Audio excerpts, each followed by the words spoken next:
People are in desperate need of an honest assessment on what's happening in the real estate market. I'm convinced some agents will tell you that it's business as usual and a great time to sell even when the world's burning. But people are trying to plan their lives and they need to know what's going on out there. So we're going to quickly recount what happened in the last few months and then talk about what's going to happen in the coming few months. The first thing that happened with the beginning of the Covid-19 pandemic was the introduction of social distancing measures and isolation, and we saw businesses shutting down. People were not confident on how their businesses would be performing in the coming months, and a lot of people were frankly losing their jobs altogether. And during this period, we saw a lot of buyers remove themselves from the market altogether. At the same time, a lot of sellers became concerned about being exposed to risk from having public coming and visiting their homes for viewings and inspections. And a lot of sellers, particularly owner-occupants that had to live in the home, deferred their plans to sell or actually pulled their properties off the market. The next thing that happened is that buyers were hearing media reports that property prices could be dropping 20 or 30%. And so there was no confidence from the buyers and there was a lot of hesitation. During this period, we experienced a heavy drop in attendance, a heavy drop in inquiry, more call-offs than we've ever seen before, and offers being made well beneath the advertised prices on properties.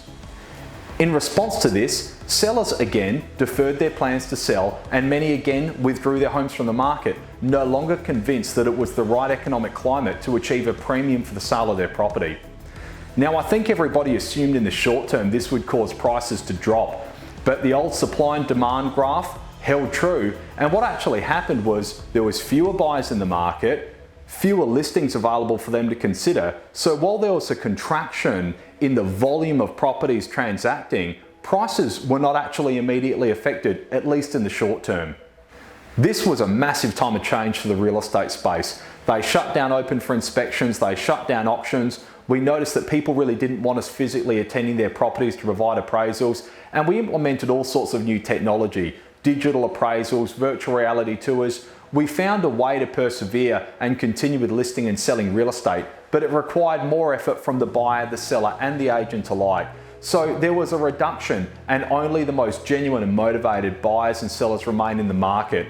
Transactions were still occurring, but at a heavily reduced volume. Now, what we know is that the housing market is very heavily pegged against the employment market. And for a minute there, we were facing a really bad situation in terms of a sudden increase in unemployment, and that certainly would have caused a heavy reduction in property prices. But the federal government's response was large and well implemented. Payroll tax holidays, mortgage holidays, historically low interest rates, the JobKeeper payment, pay-as-you-go stimulus packages. So many things were done to defer the immediate economic shock. But this is where we need to be very cautiously optimistic, because nearly all of these measures that are saving us at present have a 6-month expiration time frame. What that means is that if things continue to proceed as they are with the flattening of the curve and we can resolve this situation and return to business as usual before that 6-month expiration, things should be fine.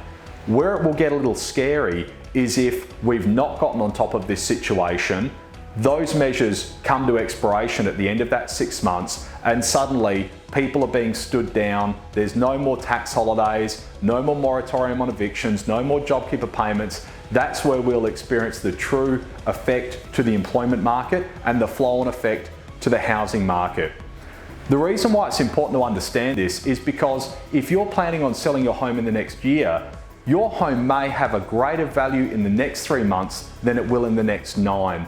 I think we're more likely to see that downturn in values in 6 to 9 months than we are in the next 1 to 4 months. So if you're thinking about doing something, don't just wait assuming that it'll be better in 6 or 9 months, because it may be worse. I'd encourage you to start talking to us today, to start introducing a professional to consult with you from the early stages of your decision making.